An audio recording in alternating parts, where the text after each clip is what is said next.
Think about it. No athlete in history has ever allegedly committed a double murder and then played an entire season. Aaron Hernandez was a ticking time bomb. His issues were deeply personal, but those around him had to deal with them. At some point, you have to move on. Even Tom Brady, the greatest quarterback to ever play, 7 Super Bowl rings, a legacy so absolutely untouchable it borders on mythology. But there is one dark chapter that Brady spent years avoiding. He spent over a decade deflecting and carefully dodging any questions. Former NFL star Aaron Hernandez was found dead in his prison cell overnight. His former teammate and friend, Aaron Hernandez. For 9 years, Brady gave carefully measured answers and looked away. Reporters were constantly hounding the New England Patriots team captains for any answers. They wanted answers about Aaron Hernandez, who was gone. And then, in 2024, things changed. Standing on a Netflix stage at his own live roast, he finally broke his silence. And it absolutely broke the internet. What did Tom Brady really know about Aaron Hernandez? Let's look back to Bristol, Connecticut. He dominated at Bristol Central High School. Hernandez was just on a completely different athletic level. Back then, he seemed kind. He never picked on other kids. But how close were they really? And what does the full story reveal to us today? What did most people miss? Let's break down the rise of this monster talent. Picture this. It is the 2010 NFL Draft, and the New England Patriots are on the clock in round 4. Bill Belichick drafts a 20-year-old tight end from Florida. Suddenly, 3-time Super Bowl champion Tom Brady has a new weapon. Brady would now share his locker room with Aaron Hernandez, a kid with all the talent in the world. But he also had all the red flags. Brady quickly realized this rookie was both special and deeply complicated. Scouts projected him to become one of the most dominant tight ends of his entire generation. On the field, he was pure lightning. From 2010 to 2012, he suited up for New England. In his short career, he hauled in 175 catches for nearly 2,000 yards. He scored 18 touchdowns, teaming up with Rob Gronkowski to create the most lethal tight end duo in history. On September 19, 2010, he caught 6 passes for 101 yards against the Bills. In Week 2, he became the youngest player since 1960 to cross the 100-yard mark in a single game. Brady witnessed everything. The raw talent, the incredible upside, but he also saw the darkness lurking just beneath. You can see him on the tape, breaking tackles and running free inside the 30-yard line. But here is the story you and I must remember. Brady knew about his issues before he ever arrived. Tim Tebow, his college quarterback, worked constantly to keep him out of trouble at Florida. When their teams faced off in December 2011, the live microphones caught a revealing post-game exchange. After New England secured a 41-23 win, both starting quarterbacks met at midfield for a quiet, intense talk. Following that Week 15 demolition of the Broncos in 2011, the field microphones picked up every word. Brady admitted to Tebow that he was trying to watch over Hernandez. He called him a lot to handle, openly venting to a rival about his teammate. This was 2 years before the Odin Lloyd tragedy ever happened. What did Brady know that we didn't? What was the real locker room culture Brady experienced back then? Let's look at the hard truth. Because that locker room was far from the clean image they sold. Former receiver Brandon Lloyd later exposed the terrifying reality of what it was like to be near him. Lloyd described intense, unpredictable mood swings that constantly kept the entire Patriots roster on edge. One minute he would be incredibly aggressive, threatening to fight anyone in a fit of pure rage. Next, he would suddenly become hypersensitive, crying and talking about wanting to go cuddle with his mother. He would desperately ask teammates if he was good enough. And then, there was the bizarre warning from Wes Welker. When Lloyd first arrived, the veteran wideout pulled him aside for the most bizarre talk in league history. Welker literally warned him that the young tight end would make highly disturbing, graphic comments in the locker room. He would expose himself and act incredibly erratic while you were just trying to sit and prep for practice. To talk about gay sex. Just do your best to ignore it. Even walk away. Tom Brady heard all of this, living right in the middle of it. All of this. Then came a famous team walkthrough incident that tells us everything about how Brady handled it, actually managed Hernandez's absolute chaos. Lloyd recalled how Hernandez showed up to that walkthrough in flip-flops, trying to play around. He was laughing and loud, but Tom always keeps it serious. Finally, Brady snapped, "Shut the up, get the hell out of here." Hernandez's mood shifted instantly. 1 second he was laughing like a kid, the next, a storm of pure rage. This was the guy Brady wanted to keep on track. Meanwhile, behind the scenes, Hernandez's world was getting darker by the week. He hired 2 of his childhood friends from Bristol as personal assistants, and both of them had criminal records. One, Alexander Bradley, was his main drug dealer. As his assistant, Bradley's job was keeping him calm during fits of rage and paranoia, plus finding weapons for him. Hernandez stayed tight with the dangerous elements from his hometown of Bristol, Connecticut. It was no secret in that locker room. Players knew they were trouble. Then came the shocker. Aaron Hernandez was arrested at his home. Former linebacker Dane Fletcher told reporters, "Everybody kind of knew. Everybody kind of did. Yet the Patriot machine kept running because the tight end produced on Sundays. That makes Brady's role so complicated." Hit that subscribe button as we break down Brady's private promises and what Aaron said. Let's unpack something you and I have barely heard reported. According to the Boston Globe's landmark Gladiator investigation, Hernandez once asked Brady, wideout Julian Edelman, and coordinator Josh McDaniels a haunting question. The Globe reveals he asked Brady, Edelman, and McDaniels if they would stand by him or forget him if he ended up behind bars. On a recorded prison call, Hernandez shared his raw thoughts about his true beliefs. "They always say they love me," Hernandez said. "I used to say, if I was ever in jail, would you come visit?" They all said, "Yeah, sure." But I knew those guys wouldn't. He was accused of executing Odin Lloyd, his future brother-in-law. Brutal. Absolutely brutal. The guy closest to Brady on that offense, whom Tom promised Tim Tebow he was watching over, the one he checked during walkthroughs, had completely checked out on their relationship. He knew. Aaron knew no one from the NFL world would follow him into that darkness. Still, Brady's inner circle reached out even as his life spiraled. Patriots offensive coordinator Josh McDaniels texted him in the spring of 2013, writing, "Make sure you love that baby girl and your fiance every single day. There are only a few truly important things in life, and they are it. Keep treating them right. Love you." That text arrived while he was actively hiding his role in multiple homicides. Additionally, Hernandez and Brady's personal trainer, Alex Guerrero, were in close contact around that time. Hernandez wrote, "Guerrero, thank you for today, even though at the end of the day, it is all up to me to be man enough to make those changes." Even his defense attorney, Jose Baez, wrote in his book that Brady really tried, saying, "I know he wished he had listened to Tom Brady." That line hits on a completely different level when you know the full story. Hit like as we look together at Brady's cold public reaction. June 26, 2013. Aaron Hernandez is arrested for the first-degree murder of Odin Lloyd. His body was discovered just half a mile from the tight end's home, cut by New England within 90 minutes. Then the media swarm descended on Tom Brady. What did the legendary quarterback actually say about the player he swore to mentor? Absolutely nothing. In his very first public remarks following the arrest, Brady downplayed the situation, stating he had moved on. "I have seen plenty over 13 years, and what I have learned is that mental toughness and setting aside personal agendas for the team's best interest is what matters most." Brady added, "My job is playing quarterback, and I will do that to the best of my ability because I owe it to my team, no matter who is out there with me. I have moved on. Just move on." The young player he had promised to mentor, who had just been charged with murder, and Brady's response was simply, "Moved on." You and I could read that as supreme professionalism or pure heartlessness. In reality, he was likely under strict legal instruction from Patriots public relations to keep quiet. Brady later admitted that team spokesman Stacey James told him to avoid or anything close to it. Brady just shut down the questions, saying Stacey warned him not to talk. But then, on television, during a July 2013 press conference featured in a Netflix documentary, the quarterback finally faced the microphones, saying, quote, "I think everyone felt a whole range of heavy emotions. Those were incredibly personal matters, and I handled them privately. Eventually, you have to push ahead, and as a locker room, we are doing exactly that." End quote. Our sources back then confirmed Bill Belichick was entirely done with Hernandez by June 2013, ready to cut ties. Once the handcuffs went on, the head coach completely banned his name from ever being uttered inside Patriots headquarters. Brady fell right in line.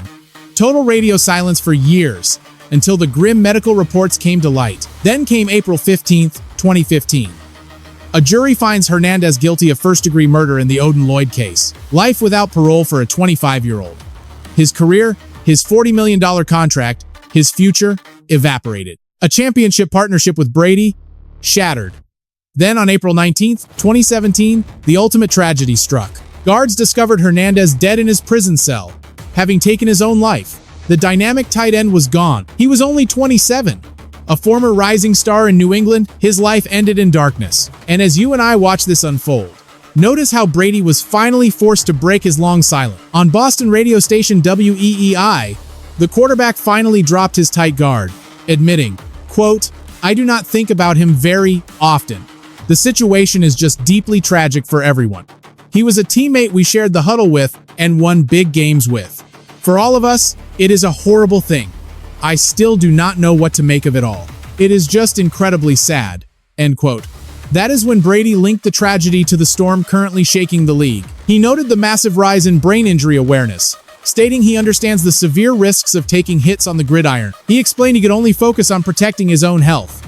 This came right as the medical reports began to surface. By late 2017, the autopsy results were released, and they sent shockwaves through the entire sports world. Researchers revealed that Hernandez suffered from brain damage more severe than anything they had ever witnessed in someone so young. At just 27, his brain showed advanced stage 3 trauma, a level usually reserved for retired players decades older. Lead researchers in Boston confirmed that this degree of damage was unprecedented for someone of his age. They pointed out that the next youngest subject with this level of deterioration was 46 years old. The damage heavily impacted the frontal lobes, the area of the brain responsible for judgment and behavioral control. This specific region controls impulses, governs decision-making, and manages social interactions under pressure. That damage explains the paranoia, the explosive rage, and the senseless violence over a spilled drink in his final years. It does not excuse his crimes, but you and I can see the mental battle he fought daily on that practice field, a teammate slowly losing his mind in real time. Now let us fast forward to a very different moment. The night the legendary quarterback finally broke character. May 5th, 2024, on Netflix. They played audio of a young Hernandez talking about his high school days.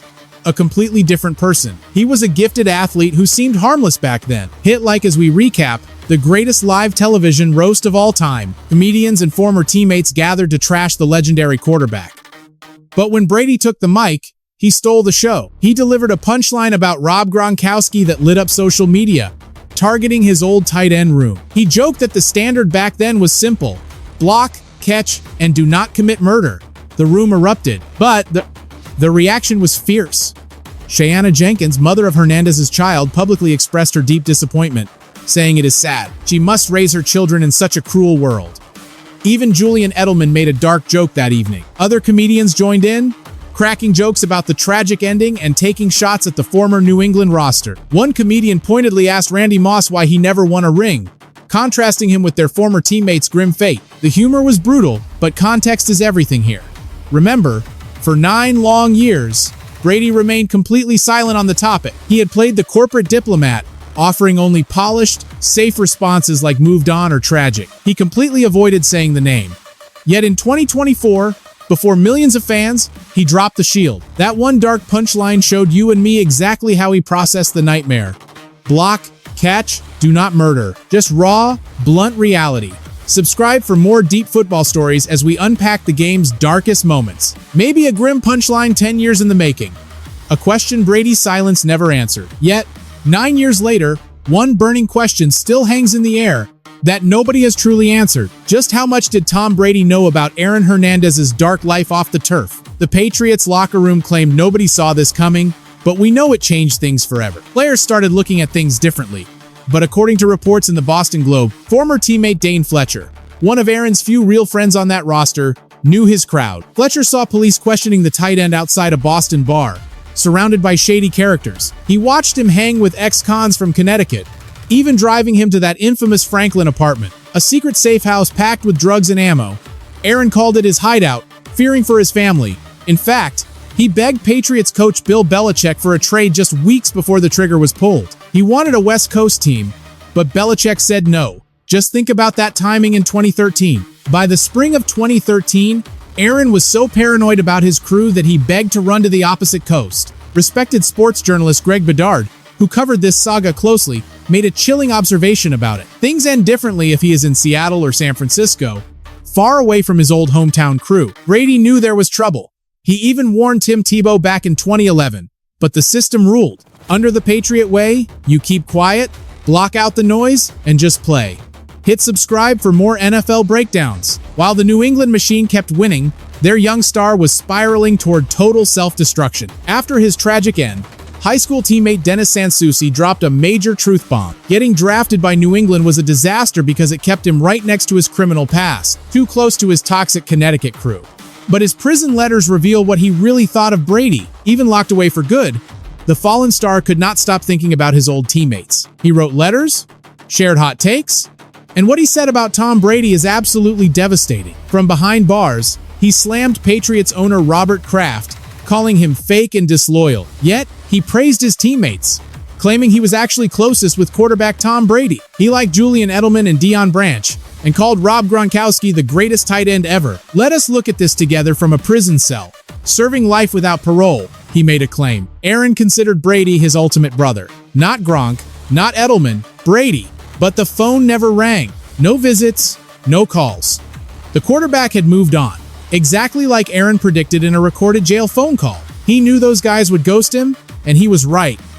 Meanwhile, let us check his private messages. In early 2013, he sent thousands of texts while covering up a double homicide in Boston. Those texts lay bare the horrifying reality of an active NFL player completely spinning out of control. While Brady prepped for camp, Aaron was juggling murder plots, extreme paranoia, and a double life. The contrast is mind-blowing.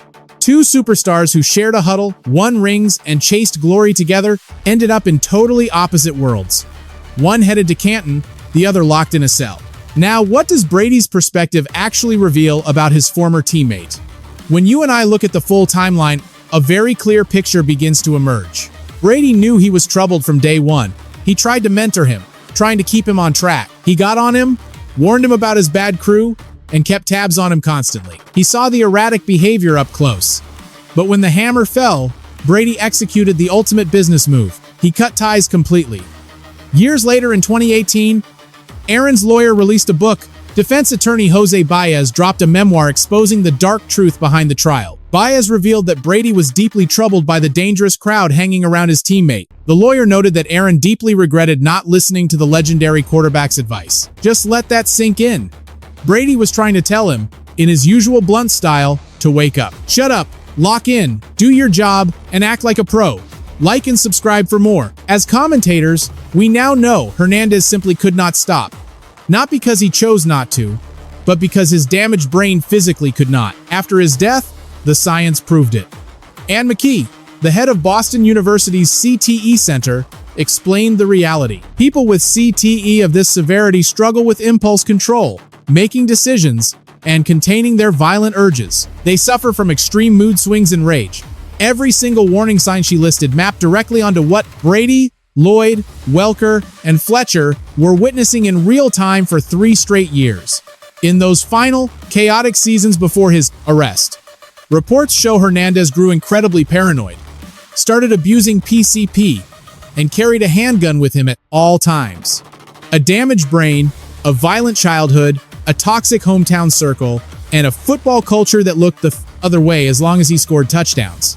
Tom Brady's infamous roast line in 2024, block, catch, don't murder, was not just a cheap shot. It was the brutal, distilled truth of 9 years of heavy emotions delivered in the only language a comedy roast permits. It was Brady finally saying out loud what his tense body language had been, screaming since 2013. He tried to help, he failed, he moved on, and this is the heavy cost. 9 years, 3 words, don't murder. That is Brady's final verdict on Aaron Hernandez. Now, let us look at this together. Which part hit you the hardest? Tom's decade-long silence, the absolute madness in the Patriots locker room, or the CTE diagnosis that changes everything? Let us know your take in the comments below. And before you head out, make sure to like this video and subscribe to NFL Rivals so you do not miss our next breakdown.